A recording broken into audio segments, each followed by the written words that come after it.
Hello guys, welcome back to Acufin. Today we are going to discuss income tax returns.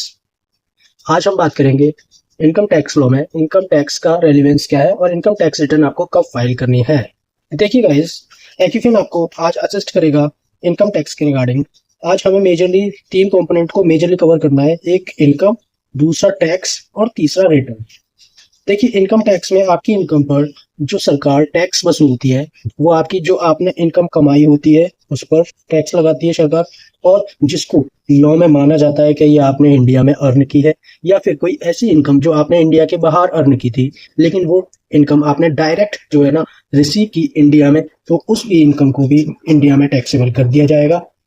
इसी तरीके से अगर कोई आपने खर्चा कर रखा है या फिर कहीं आपने इन्वेस्टमेंट कर रखा है या आपने कहीं से लोन लिया था या उसका रीपेमेंट किया है, लेकिन जब आपके यहाँ असेसिंग ऑफिसर मतलब कि इनकम टैक्स वालों का या तो कोई नोटिस आता है या फिर वो कोई सर्वे करते हैं आपके यहाँ और उनको पता चलता है कि आपने जो खर्चे किए हैं उनके अगेंस्ट आपकी तो इतनी इनकम है ही नहीं, और आपने जो इन्वेस्टमेंट किए वो किस इनकम से किए हैं उसका डिस्क्लोजर आप नहीं दे पाते हैं, आपने जो लोन ले रखा है उसका रीपेमेंट कैसे किया है आपके पास कोई एक्सप्लेनेशन नहीं है। इस केस में उस एक्सपेंडिचर को आपकी इनकम ट्रीट कर लेंगे डिपार्टमेंट वाले और उस पर भी इनकम टैक्स लगाएंगे।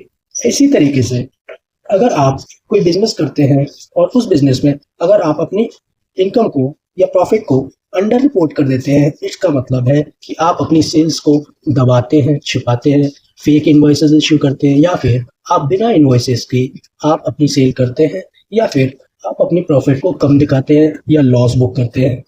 और ये चीजें अगर डिपार्टमेंट की नजर में आ जाती हैं तो आपके ऊपर इनकम टैक्स आ जाएगा।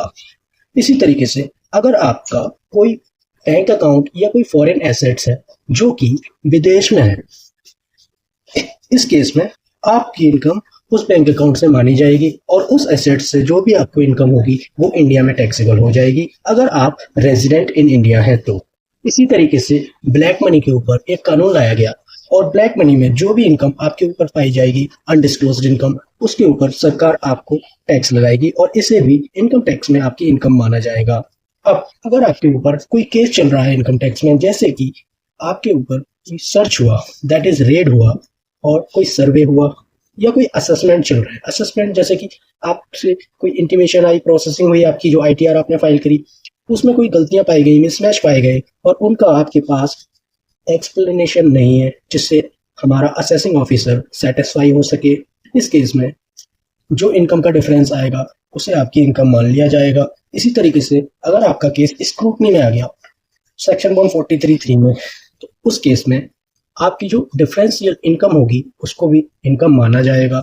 इसी तरीके से अगर बेस्ट जजमेंट असेसमेंट होता है, इसी तरीके से अगर बेस्ट जजमेंट असेसमेंट होता है तो सेक्शन 144 में अगर आप इसको इग्नोर कर देते हो, डिपार्टमेंट ने आपसे जो भी चीजें मांगी, तो इसमें आपका बेस्ट जजमेंट असेसमेंट होगा और उसमें जो भी इनकम आपकी वो बताएंगे और वो भी आपकी इनकम मानी जाएगी। इसी तरीके से अगर आपका इनकम एस्केप्ड का असेसमेंट होता है, अगर आपकी कोई इनकम पिछले सालों में छूट गई थी जिसके ऊपर इनकम टैक्स आना था बट उसके ऊपर इनकम टैक्स नहीं आ पाया, तो वो भी आपकी इनकम मानी जाएगी। अगर आपके यहाँ कोई रेड होती है, उस रेड में जो भी इनकम उनको पता चलती है, जो भी उनको चीजें मिलती हैं, चाहे वो आपकी प्रॉपर्टी हो, चाहे वो आपकी कैश हो या फिर कोई आर्टिकल हो, गोल्ड हो, ज्वेलरी हो, जिसको आपने डिस्क्लोज नहीं किया था उसको भी आपकी इनकम मान लिया जाएगा। तो गाइज, मोटा मोटी हमने ये देखा कि इनकम टैक्स में इनकम किसे मानते हैं। इनकम टैक्स में हम यहाँ तक कि एक्सपेंडिचर को भी इनकम मान रहे हैं क्योंकि डिपार्टमेंट का इसको काफी वाइड है तो इसको इनकम माना जाता है। सेम वे इस इनकम पर डिपार्टमेंट जो है ना हमसे टैक्स वसूलता है। इस इनकम पर डिपार्टमेंट हमसे टैक्स वसूल। तो गाइज, ये जो इनकम टैक्स लॉ में बताई गई हैं, इस पर डिपार्टमेंट हमारे ऊपर एक टैक्स लगाता है जिसकी पावर जो है ना, इनकम टैक्स का जो एक्ट है 1961 और अब जो नया एक्ट है 2025, इसका एक चार्जिंग सेक्शन है जो पावर देता है इस लॉ को कि आपकी जो भी इनकम होगी उस पर टैक्स लगाया जाएगा। और ये टैक्स क्यों लगाया जाएगा? ये टैक्स इसलिए लगाया जाएगा कि सरकार आपको क्या करेगी, इस इनकम पर टैक्स लगाकर आपको फैसिलिटीज देगी। कैसी फैसिलिटीज देगी? जैसे आपके लिए हेल्थ, एजुकेशन, इंफ्रास्ट्रक्चर, इस पर काम करेगी। तो आपको इस इनकम पर टैक्स देना है और टैक्स देने के बाद आपको सरकार को इन्फॉर्म भी करना है कि आपने टैक्स भर दिया है और आपकी इनकम ये है। कैसे इन्फॉर्म करेंगे आप? रिटर्न के थ्रू। रिटर्न कौन सी? Submitting particulars of income to the government. आप अपनी इनकम के पर्टिकुलर्स बताएंगे कि मेरी इनकम कौन कौन सी है, सारे डिपार्टमेंट को कब बताएंगे, इसके लिए ड्यू डेट्स हैं। अगर आप ड्यू डेट्स पर अपनी रिटर्न सबमिट नहीं करते हैं और अगर आपके ऊपर टैक्स आता है और उस टैक्स के साथ अगर आपने अपनी रिटर्न ड्यू डेट तक नहीं फाइल की तो आपके ऊपर कोई लेट फीस नहीं आएगी, इंटरेस्ट नहीं आएगी और पेनल्टी भी नहीं आएगी। लेकिन अगर आप विदाउट लेट फीस पेमेंट करते हैं, रिटर्न फाइल करते हैं, तो आपको फेस करना पड़ सकती है लेट फीस, इंटरेस्ट, पेनल्टीज। ये सारी चीजें आपको फेस करना पड़ेंगी अगर आप अपनी ड्यू डेट की रिटर्न जो आपकी है उसके बाद अपनी रिटर्न फाइल करते हैं। तो गाइस आगे हम देखते हैं, एक्यूफेन में हम देखते हैं किसके लिए रिटर्न बनाई गई है। Return of income, ROI, who has to submit. देखिए सरकार को, हर इंसान को अपनी रिटर्न के पर्टिकुलर्स देने ही होंगे कि उसकी इनकम क्या है या नहीं है, लेकिन कब देने होंगे और किस किस को देने होंगे। देखो जिसकी कोई इनकम नहीं है उसको कंपलसरी रिटर्न फाइल करनी होगी। कुछ बहुत सारे केसेस ऐसे भी हैं। लेकिन अगर आपकी इनकम है लेकिन वो इनकम आपकी 2.5 लाख रुपए, that is basic exemption limit under old regime and 4 lakh rupees under new regime. लेकिन ये हमारी gross total income before considering the exemption under section 54, that is capital gains पर जो हमें एग्जम्पशंस मिलती हैं वो एग्जम्पशंस और चैप्टर 6 में जो हमें डिडक्शंस मिलती हैं उनको बिना कंसीडर किए हुए जो हमारी ग्रॉस टोटल इनकम होगी, अगर वो ग्रॉस टोटल इनकम हमारी 2.5 लाख रुपए से ज्यादा है या फिर 4 लाख रुपए से ज्यादा है अंडर सेक्शन 115 BAC, अगर हम न्यू रिजीम ऑप्ट करते हैं तो हमें अपनी इनकम टैक्स की रिटर्न कंपलसरी फाइल करनी ही होगी। कुछ केसेस ऐसे हो सकते हैं जहां पर हमारी इनकम भले ही प्रीवियस ईयर में 1 रुपए की भी ना हो लेकिन हमें रिटर्न कंपलसरी फाइल करनी ही होगी।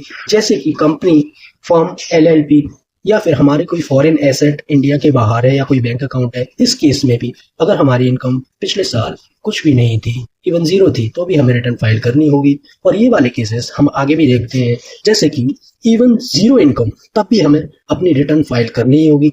जैसे कि अगर हमारा इलेक्ट्रिसिटी का एक्सपेंडिचर पिछले साल का 1 लाख रुपए से ज्यादा है तो हमें अपनी इनकम की रिटर्न कंपलसरी फाइल करनी होगी।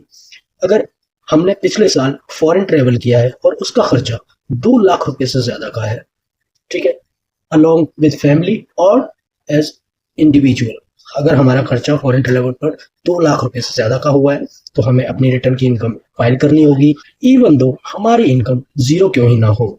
इसी तरीके से अगर मेरी इनकम पिछले साल 0 थी बट मेरा TDS जो मैंने TDS मेरा डिडक्ट किया है सामने वाली पार्टी ने 25,000 रुपए से ज्यादा, या मैंने किसी और का TCS कलेक्ट किया है 25,000 रुपए या उससे ज्यादा, और अगर मैं सीनियर सिटीजन हूं तो उस केस में 50,000 की ये लिमिट की गई है, चाहे हमारी इनकम 0 क्यों ना हो। TCS अगर 25,000 या उससे ज्यादा है तो हमें अपने TDS की, अपनी इनकम की रिटर्न फाइल करनी ही होगी। इसी तरीके से अगर हमारी डिपॉजिट्स हैं सेविंग बैंक अकाउंट में 50 लाख रुपए या उससे ज्यादा तो हमें फिर अपनी इनकम की रिटर्न जो है कंपलसरी फाइल करनी होगी। और अगर करंट अकाउंट में अगर हमने एग्रीगेट डिपॉजिट पिछले साल में अगर 1 करोड़ रुपए से ज्यादा कर रखी है तो भी हमें अपनी इनकम की रिटर्न फाइल करनी ही होगी। सेम वे अगर हम कोई बिजनेस करते हैं गाइस और हमारी टर्नओवर या टोटल सेल 60 लाख रुपीस को क्रॉस कर जाता है प्रीवियस ईयर में तो हमें अपनी इनकम की रिटर्न फाइल करनी होगी, चाहे हमारी इनकम 0 क्यों ना हो। अगर प्रोफेशन का केस है और हमारी ग्रॉस रिसीट्स 10 लाख को क्रॉस कर जाती हैं, इवन दो हमारी इनकम 0 क्यों ही ना हो, हमें अपनी return of income compulsory file करनी होगी।